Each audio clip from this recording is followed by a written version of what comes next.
Para saudara dan saudari yang Tuhan cintai, selamat pagi dan selamat bertemu lagi dalam renungan harian dari Paroki Santo Fransiskus Assisi APO, edisi hari Sabtu, tanggal 6 Juli 2024, dalam masa biasa yang ke-13.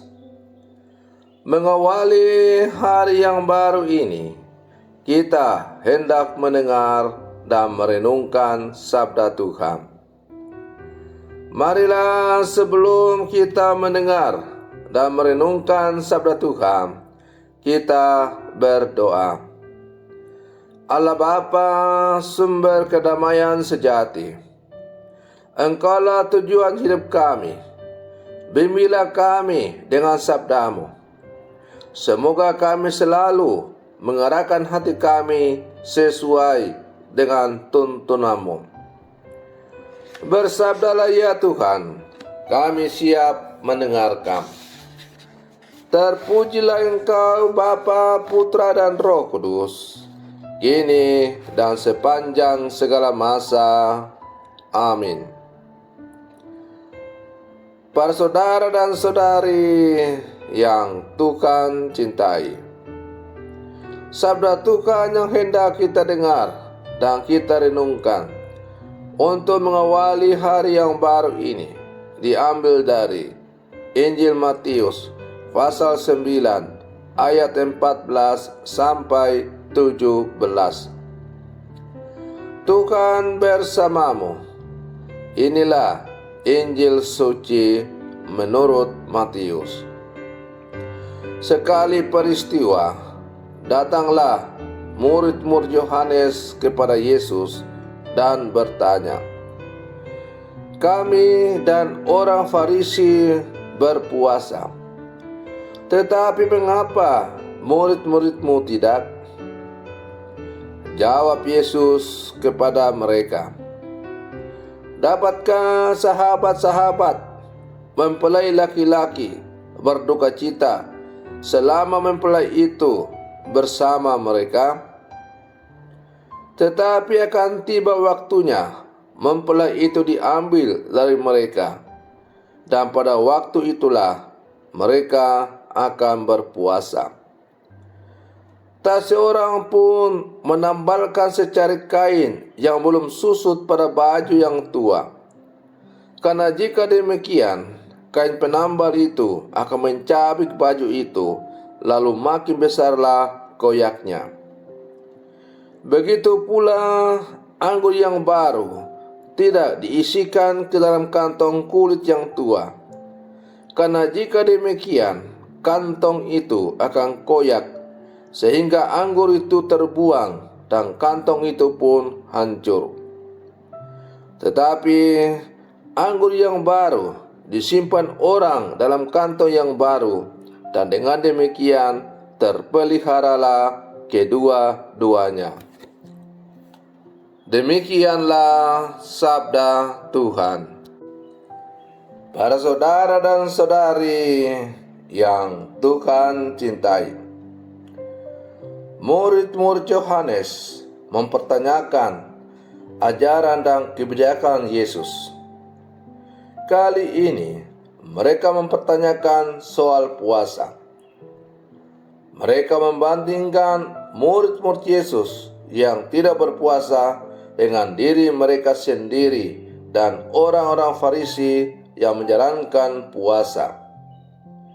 Yesus menjawab mereka dengan sebuah perumpamaan perihal anggur yang baru membutuhkan kantong yang baru pula. Para saudara dan saudari yang Tuhan cintai, sikap menghakimi dan saling membandingkan merupakan dua sikap yang sering kita alami dan rasakan di tengah-tengah masyarakat. Tak jarang pula hal ini kita alami dalam lingkungan keluarga, di tempat kerja, komunitas iman, biarawan-biarawati, ataupun di lingkungan gereja. Kita bisa saja menjadi pelaku yang kerap membanding-bandingkan atau menghakimi orang lain. Atau juga kita menjadi korban yang dibandingkan oleh pihak lain dan dihakimi. Ringkasnya, manusia suka membanding-bandingkan dan menghakimi sesamanya.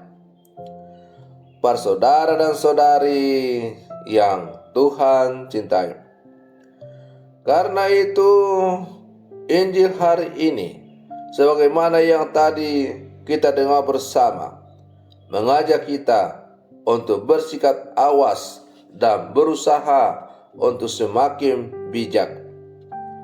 Kita diundang untuk semakin tajam melihat ke dalam diri dan tak bergegas menghakimi orang lain. Kita perlu menyadari bahwa kita tidak lebih baik dan sempurna dari orang lain. Kita tidak selamanya benar dan pihak lain tidak selalu salah. Kebenaran juga ada pada pilihan orang lain yang bisa beraneka ragam. Semangat kekatolikan atau semangat Kristen ini bagai anggur baru yang harus disimpan di dalam wadah yang baru, yakni diri kita yang terbuka, inklusif, dan merawat kebinekaan dalam harmoni. Para saudara dan saudari yang Tuhan cintai, kita adalah murid-murid Yesus yang hidup di zaman sekarang. Maka sebagai murid Yesus yang hidup di zaman sekarang ini, kita diajak dalam menjalani kehidupan kita ini, hendaklah kita dalam menjalankan kewajiban beriman kita tidak membanding-bandingkan diri kita dengan orang lain. Kita menjalankan segala kewajiban beriman kita bukan supaya disanjung dan dipuji orang, tetapi supaya kita semakin diarahkan untuk bersatu dengan Tuhan. Maka para saudara dan saudari yang Tuhan cintai, mari terus kita berlangkah maju bersama sebagai murid-murid Yesus yang hidup di zaman sekarang. Kita terus bersama mengasah kehidupan beriman kita agar kehidupan beriman kita semakin sesuai dengan apa yang diajarkan oleh Tuhan. Selamat pagi, Tuhan Yesus memberkati.